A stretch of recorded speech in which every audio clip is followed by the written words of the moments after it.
السلام علیکم۔ غزہ میں تازہ ترین صورتحال کیا، اسرائیل نے مزید کتنے اہداف کو نشانہ بنایا، اس پہ بات ہوگی۔ اس کے ساتھ ہی اسرائیل میں ایک بہت بڑی بغاوت پھوٹ پڑی ہے۔ اسرائیل کے اپنے وزیر اعظم نے اپنی حکومت پہ سنگین قسم کے الزامات عائد کرنا شروع کر دیے، جن سے اسرائیل کو سفارتی سطح پہ بہت نقصان اٹھانا پڑ سکتا ہے۔ یہ کیا واقعہ ہے، اس سے بھی آپ کو آگاہ کروں گا، اور ساتھ ساتھ فلسطینی مزاحمتی تنظیم کے ساتھ ساتھ جھڑپوں میں اسرائیلی آرمی چیف کا بہت بڑا نقصان ہو گیا، وہ بھی آپ کو بتاؤں گا۔ تو اسرائیل کو ہزاروں ٹن گورا بارود کہاں سے رہا ہے، کون کون سا ملک اسرائیل کو اسلحہ پرووائڈ کر رہا ہے، کون اسرائیل کی پشت پناہی کر رہا ہے، یہ حقائق بھی آپ کو بتانا ضروری ہے۔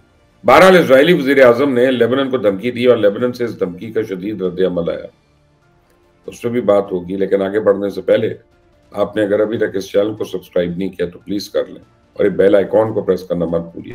اسرائیل اور فلسطین تنازع جنگ کی آگ کی طرح ارد گرد کے علاقے ممالک اپنی لپیٹ میں لے رہا ہے۔ پہلے معاملہ صرف غزہ تک تھا، پھر لیبنان اور حزب اللہ اس میں شامل ہوئے۔ اس کے بعد حوثی باغیوں نے سمندر میں ایک طوفان برپا کر دیا اور ایک کے بعد ایک جہاز اغوا کر کے اسرائیل کو معاشی طور پہ نقصان پہنچانے کی کوشش کی۔ اور یہ تنازع اسرائیل کے ہمسایہ ممالک کے حدود تک ہی محدود نہیں رہا، بلکہ ایران، شام، چائنا، رشیا، عرب سعودی عربیہ بھی اس میں شامل ہونے جا رہا ہے۔ میں نے اپنی گزشتہ کئی ویڈیوز میں آپ کو بتایا تھا کہ کیسے پیوٹن کو مشرق وسطیٰ میں پروٹوکول دیا گیا اور کیسے غیر معمولی سرگرمیوں نے جنم لے لیا۔ ڈالر کو ضرب لگانے کے لیے کیا کیا پلاننگ ہو رہی ہے، اور رشین پریزیڈنٹ کے پہنچتے ہی رشیا میں ایرانین پریزیڈنٹ جو ہے وہ کیسے رشیا پہنچ گیا اور کیوں پہنچ گیا، اور یہ اندر ہی اندر ایک کھچڑی پک رہی ہے اور بہت جلد پوری دنیا کو اس کے نتائج بھگتنے پڑیں گے۔ امریکہ اپنے آپ کو اسرائیل کے معاملے میں اب بے بس پا رہا ہے، یہاں تک کہ اسرائیل کو مغربی کنارے پہ وحشت و بربریت سے روکنے کے لیے پابندیاں لگانی پڑی، اور اس وقت بڑی ہی حیران کرنے والی معلومات ہمارے سامنے آ رہی ہیں، اور اسرائیلی پرائم منسٹر پر اپنوں نے ہی بجلیاں گرا دی۔ سابق اسرائیلی وزیر اعظم نے ایہود المرٹ نے اسرائیلی وزیر اعظم نیتن یاہو کو دہشت گرد قرار دے دیا۔ المرٹ نے اسرائیل میں سب کے سامنے اسرائیلی پرائم منسٹر اور حکومت میں موجود ان کے دوستوں پہ تنقید کی اور کہا کہ نیتن یاہو اور ان کے حواری اسرائیل کے دشمن ہیں، قاتل ہیں اور دہشت گرد ہیں، اور اسرائیل کے اندر سے ایسی آوازیں آنا، اور وہ بھی سابق وزیر اعظم کی طرف سے، یہ اسرائیلی ڈپلومیسی کے لیے بہت بڑی شکست تصور ہو گئی ہے۔ ایہود المرٹ اس سے پہلے بھی اسرائیلی وزیر اعظم نیتن یاہو کو تنقید کا نشانہ بنا چکے ہیں۔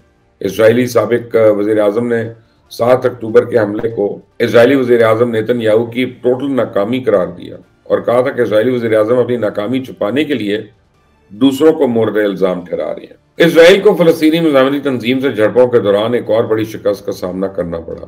حماس سے جھڑپوں میں ہلاک ہونے والے اسرائیلی فوجی کے والد سابق اسرائیلی آرمی چیف موجودہ اسرائیلی کابینہ میں وزیر کے عہدے پہ بھی فائز ہیں اور اس وار کیبنٹ کا حصہ بھی ہیں۔ تو خان یونس میں ایک جھڑپ کے دوران ایک اسرائیلی میجر بھی مارا گیا۔ غزہ میں اسرائیلی زمینی کارروائی کے دوران ہلاک ہونے والے اسرائیلی فوجیوں کی تعداد اب 90 ہو گئی ہے، اور فلسطینی مزاحمتی تنظیم مسلسل سرپرائز دے رہی ہے، اور یہ میجر اس فارمر آرمی چیف کا اور کرنٹ منسٹر کا بیٹا۔ بہرحال اسرائیلی فوج کے خلاف فلسطینی مزاحمتی فورس کی شدید مزاحمت جاری ہے، اور حماس کے جنگجوؤں نے جوابی کارروائی کرتے ہوئے اسرائیلی فوج کے command and control system, tanks, فوجیوں پر میزائلز اور مورٹرز سے حملے کیے۔ 3 روز میں 135 اسرائیلی فوجی گاڑیاں تباہ ہو گئیں، اور دوسری طرف غزہ میں اسرائیلی فوج کے انسانیت سوز حملوں کا سلسلہ جاری ہے۔ اسرائیلی حملوں میں گزشتہ 24 گھنٹوں میں مزید 350 سے زیادہ فلسطینی شہید ہو گئے ہیں، جبکہ 7 اکتوبر سے اب تک 2 مہینے میں شہید فلسطینیوں کی تعداد 17,000 سے تجاوز کر چکی ہے۔ شہداء میں نصف سے زیادہ خواتین، بچے یہ شامل ہیں۔ 46,000 کے قریب زخمی ہو چکے ہیں، 7,700 فلسطینی ملبے تلے ابھی دبے ہوئے ہیں، اور غزہ میں 52,000 مکانات مکمل اور 2.5 لاکھ سے زیادہ مکان جزوی طور پر تباہ ہو گئے۔ تو اکتوبر سے اب تک اسرائیلی حملوں میں 194 مساجد اور 3 چرچز بھی شہید ہوئے، جبکہ مقبوضہ مغربی کنارے میں اسرائیلی جارحیت کا سلسلہ جاری ہے۔ اب دنیا کے دوسرے ممالک اسرائیل کی مدد کیسے کر رہے ہیں، ایک حیران کن رپورٹ آئی ہے۔ دنیا کے مختلف ممالک کی جانب سے غزہ میں فلسطینیوں کی نسل کشی اور غزہ جنگ میں اسرائیل کی مدد کے لیے جنگی ساز و سامان اور اسلحہ بھیجنے سے متعلق ایک رپورٹ آئی ہے، جس کی اسرائیلی وزارت دفاع نے تصدیق بھی کر دی ہے کہ 7 اکتوبر سے اب تک 10,000 ٹن سے زیادہ فوجی ساز و سامان سے لدے 200 کارگو طیارے مختلف ممالک سے اسرائیل بھیجے گئے۔ آپ کو یاد ہوگا کہ کچھ عرصہ پہلے ایمنسٹی انٹرنیشنل نے بھی دعویٰ کیا تھا کہ 13 اکتوبر کو غزہ پر ہونے والے اسرائیلی حملے میں 43 سویلین شہید ہوئے، اور اس حملے کے لیے امریکہ میں بنا ویپن گائیڈڈ میزائل سسٹم استعمال ہوا تھا۔ تو ایمنسٹی انٹرنیشنل کے مطابق یہ ملبے کا معائنہ کرنے پر وہاں سے امریکی ساکھ joint directorate attack motion guided system کے پرزے ملے تھے۔ ہیومن رائٹس واچ نے بھی اسرائیل پر جنگی جرائم میں ملوث ہونے کا الزام لگا کر امریکہ، کینیڈا، برطانیہ، جرمنی ان سے اسرائیل کو اسلحے کی فراہمی فوری طور پر روکنے کا مطالبہ کیا۔ تو ایک بیان میں ہیومن رائٹس واچ کا کہنا ہے کہ 13 اکتوبر کو جنوبی لیبنان میں امریکی، عراقی اور لبنانی صحافیوں پر اسرائیلی حملہ صریحاً ایک وار کرائم ہے، اور اسرائیل کو معلوم تھا کہ وہ جن لوگوں کو نشانہ بنا رہا ہے وہ سویلینز ہے۔ تو ایمنسٹی انٹرنیشنل نے 13 اکتوبر کو صحافیوں پر اسرائیلی حملے کو ہدف تنقید بنایا اور مطالبہ کیا کہ اسرائیل کے اس حملے کی جنگی جرائم کے طور پہ تحقیقات کی جائیں۔ جیسا کہ میں نے آپ کو شروع میں بتایا، یہ مسئلہ اب صرف فلسطین کا اور اسرائیل کا نہیں رہا، یہ پوری دنیا کو اپنی لپیٹ میں لے رہا ہے۔ لیبنان سے اسرائیل پر حزب اللہ کے میزائل میں حملے میں ایک اسرائیلی ہلاک ہو گیا۔ تو حزب اللہ حملے پہ اسرائیلی وزیر اعظم نے بیروت کو غازہ بنانے کی دھمکی دے دی۔ لبنانی مزاحمتی تنظیم حزب اللہ نے گزشتہ 24 گھنٹوں میں اسرائیل کے 13 فوجی اہداف کو نشانہ بنایا، جس میں 2 اسرائیلی فوجی مارے گئے۔ لیبنان کے مطابق اسرائیلی فوج نے جنوبی سرحدی علاقے میں وائٹ فاسفورس کا حملہ کیا، اور دوسری طرف امریکہ نے یرغمالیوں کی تلاش میں اسرائیل کی مدد کے لیے غزہ پہ دوبارہ امریکن ڈرون پروازیں شروع کرنے کا اعلان کر دیا۔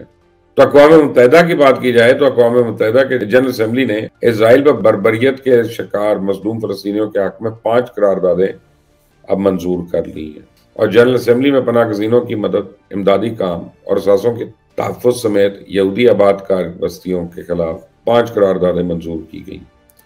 پناہ گزینوں کی مدد کے حق میں منظور ہونے والی قرارداد کے حق میں 168 ممالک نے ووٹ دیا۔ امریکہ سمیت 10 ممالک ووٹنگ کے عمل سے غیر حاضر رہے۔ انہوں نے تو غیر حاضر ہونا ہی تھا نا، کیونکہ امریکہ اسرائیل کا سب سے بڑا حامی ہے۔ بہرحال اقوام متحدہ کے ریلیف ایجنسی کے فلسطین میں امدادی کاموں سے متعلق قرارداد کو 165 ووٹوں سے منظور کر لیا گیا۔ اس کے علاوہ فلسطینی پناہ گزینوں کے اثاثوں کے تحفظ سے متعلق قرارداد کو 163 ممالک کی حمایت حاصل ہوئی۔ فلسطینیوں کے حقوق کے خلاف اسرائیلی کارروائیوں کے تحقیقات سے متعلق قرارداد بھی منظور ہوئی، اور غزہ کی صورتحال پہ مسلم ممالک کے رابطہ گروپ کا اجلاس آج ہوگا۔ اجلاس کے دوران ہفتوں سے جاری تباہ کن جنگ کی بندش پر زور دینے کے لیے ووٹنگ کی جائے گی، اور رابطہ گروپ OIC اور عرب لیگ کے مشترکہ اجلاس میں تشکیل دیا گیا تھا، اور رابطہ گروپ میں ترکیہ، اردن، قطر، سعودی عربیہ، انڈونیزیا، نائجیریا اور فلسطین شامل ہے۔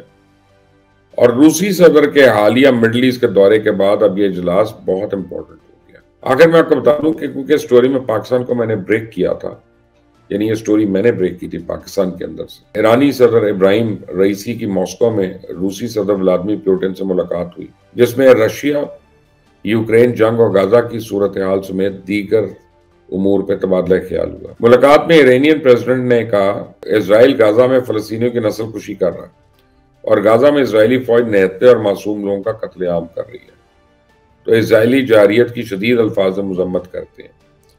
اس موقع پر روسی صدر ولادیمیر پوٹن نے مشرق وسطیٰ میں خاص طور پر فلسطین کی صورتحال پہ اظہار تشویش کیا، اور کہا کہ مسئلہ فلسطین کا حل 2 ریاستوں کا قیام ہے۔